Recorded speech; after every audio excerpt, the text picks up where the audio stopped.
একবার এই পিঠা খেলে বারবার খেতেই থাকবে আর যাকে খাওয়াবে সে অনেক প্রশংসা করবে তোমার। তো আজকের রেসিপিটা সম্পূর্ণ দেখো, স্কিপ না করে, আশা করি খুব ভালো লাগবে। এটা ভাপা পুলি পিঠা। আমরা চালের গুঁড়ো দিয়ে অনেক খেয়েছি, কিন্তু শুধুমাত্র সুজি দিয়ে এত টেস্টি সুস্বাদু পিঠা বানানো যায় তোমরা ভাবতে পারবে না। তো দেখো, এখানে নিয়ে নিলাম আমি নারকেল, মানে একটা নারকেল, হাফ নারকেল কুড়িয়ে নিয়েছি। আর এখানে 10 টাকা দামের 1 প্যাকেট গুঁড়ো দুধ। আর এখানে স্বাদ মতো আমি চিনি দিয়ে দিচ্ছি। 4 চামচ দিয়ে 3 চামচ চিনি দিচ্ছি। তো এখন এটা আমি নারকেলের মানে পিঠার যে পুরটা এটা আমি রেডি করছি।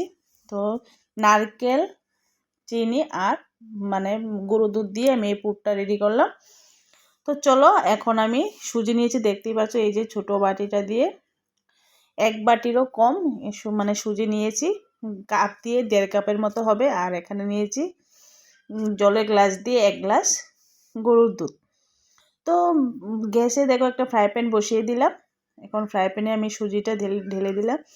আর গ্যাসের ফ্লেমটা মিডিয়াম ফ্লেমে রেখে আমি এটা মানে সুজিটা একটু ভেজে নিচ্ছি। এটা কিন্তু লাল করে ভাজবো না, এটা সাদাই থাকবে। তো চলো, এখন দুধটা আমি একটু একটু করে দিয়ে আমি এখন ডোটা তৈরি করব। তোমরা চাইলে মানে জল দিয়েও তৈরি করতে পারো, গরম জল দিয়ে। তো আমি এটা দুধ দিয়ে করলে মানে টেস্টটা আরও ভালো আসে। তো এখন দিয়ে দিলাম স্বাদ মতো একটু লবণ। তো চলো, আমার 1 গ্লাস দুধই দিয়েছি। এখন আমি এটা ভালোভাবে ডোটা তৈরি করে নিচ্ছি। সুজি দিয়ে যে এত টেস্টি পিঠা বানানো যায় বন্ধুরা, তোমরা একবার বাড়িতে বানিয়ে খেও, না খেলে বুঝতে পারবে না এত সুস্বাদু হয়েছে পিঠাটা। আর দুধ দিয়ে বানানোর ফলে পিঠার টেস্টটা আরও বেড়ে গেছে। যারা দুধ দিয়ে বানাতে চাও না তারা জল দিয়েই বানাতে পারো। তো দেখো, আমি এখন এটা আমার কিন্তু রেডি হয়ে গেছে ডোটা। তো জাস্ট একটু গরম মানে ঠান্ডা করে নিয়েছি। বেশি ঠান্ডা করা যাবে না, ঠান্ডা করলে মাখাটা কিন্তু সফট হবে না।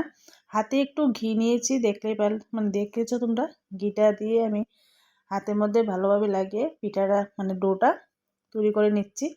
তো দেখতে পাচ্ছ মানে ডোটা কতটুক সফট হয়েছে, ভালোভাবে চটকিয়ে মেখে নিয়েছি। তো আমার দেখো, পিঠা তৈরি করার জন্য ডো রেডি। একদম সফট হয়েছে, একদম মানে নরমও হয়নি, শক্ত হয়নি, একদম। তোমরা যদি সব কিছু মানে পরিমাণ মতো করে দাও তাহলে পিঠার ডো একদম পারফেক্ট হবে। তা আমি যেভাবে বানিয়েছি সম্পূর্ণ ভিডিওটা দেখো, স্কিপ না করে। তো এই যে পুরটা বানিয়েছিলাম, এই যে পুরটা এখন দিয়ে দিচ্ছি। আমি একটা লাড্ডু বানিয়ে এই যে এখন একটা ছোট বাটির মতো করে তারপরে ভিতরে পুরটা দিয়ে দিলাম। এখন ভালোভাবে মুখটা আমি লাগিয়ে নিচ্ছি। আর আমার পিঠাগুলো দেখতে দেখো খুবই সুন্দর হয়েছে, আর খেতে খুব টেস্ট হয়েছে। বারবার বলছি এই কারণে তোমরা অবশ্যই বাড়িতে বানিয়ে খেও।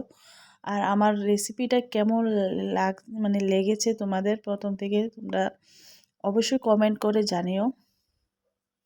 কমেন্ট করে যদি না বলো আমি কিছু বুঝতে পারবো না। তো তোমরা কেমন ধরনের রেসিপি মানে পেতে চাও আমার কাছে অবশ্যই কমেন্ট করে জানিও। তো আজকের এই পিঠার রেসিপিটা কেমন লেগেছে আমাকে প্লিজ কমেন্ট করবে। আর বাড়িতে অবশ্যই বানিয়ে খেও।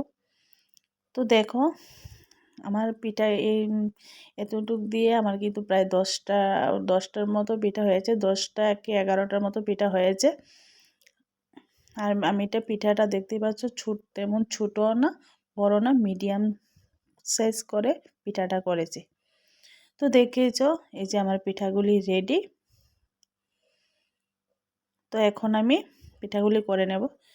তো দেখো, এই যে ছিদ্র থালাটা, এটার মধ্যে আমি পিঠাগুলি করব। এখন এটা আমি ভাপ দেব। তোমরা যদি চাও এটা ভাজা করেও খেতে পারো। আমি এটা ভাজা খাবো না, এটা আমি মানে ভাপা পুলি পিঠা বলতে পারো। আর একটা নাম আছে শুকশলা নাকি, আমি ঠিক মানে বুঝতে পারছি না, নামটা মনে নেই আমার এই সময়। যে যাই হোক, দেখো এখন একটা মানে বলের মধ্যে জল দিয়ে এই থালাটার মধ্যে আমি হালকা একটু তেল লাগিয়ে নিয়েছিলাম। তো এখন দেখো এই যে একটা লবঙ্গ দিয়ে আমি ঢাকনাটাও ঢেকে দিয়েছি। তো প্রায় আমি 10 মিনিট পরে আসলাম। আর পিঠা কিন্তু সুজি যেহেতু এটা আমি আগেই বয়েল করে রেখেছি, তার মানে বেশিক্ষণ কিন্তু সময় লাগে না। আমার পিঠা কিন্তু রেডি। দেখতে পাচ্ছ কতটুকু ফুলেছে পিঠাগুলি, আর কতটুকু মানে সফট হয়েছে, খুব সুন্দর হয়েছে। একটা পিঠা মানে দেখো একটা পিঠাও কিন্তু মুখগুলি মানে ছাড়েনি, আর ভালোভাবে দেখো উঠে যাচ্ছে। হালকা একটু সাদা তেল আমি লাগিয়ে নিয়েছিলাম। তো দেখো পিঠা কিন্তু সব রেডি। তো আজকের রেসিপিটা কেমন লেগেছে অবশ্যই কমেন্ট করে জানিও। আজকের জন্য টাটা, সবাই ভালো থেকো, সুস্থ থেকো, আর প্লিজ চ্যানেলটা সাবস্ক্রাইব করে দিয়ে আমার পাশে থেকো।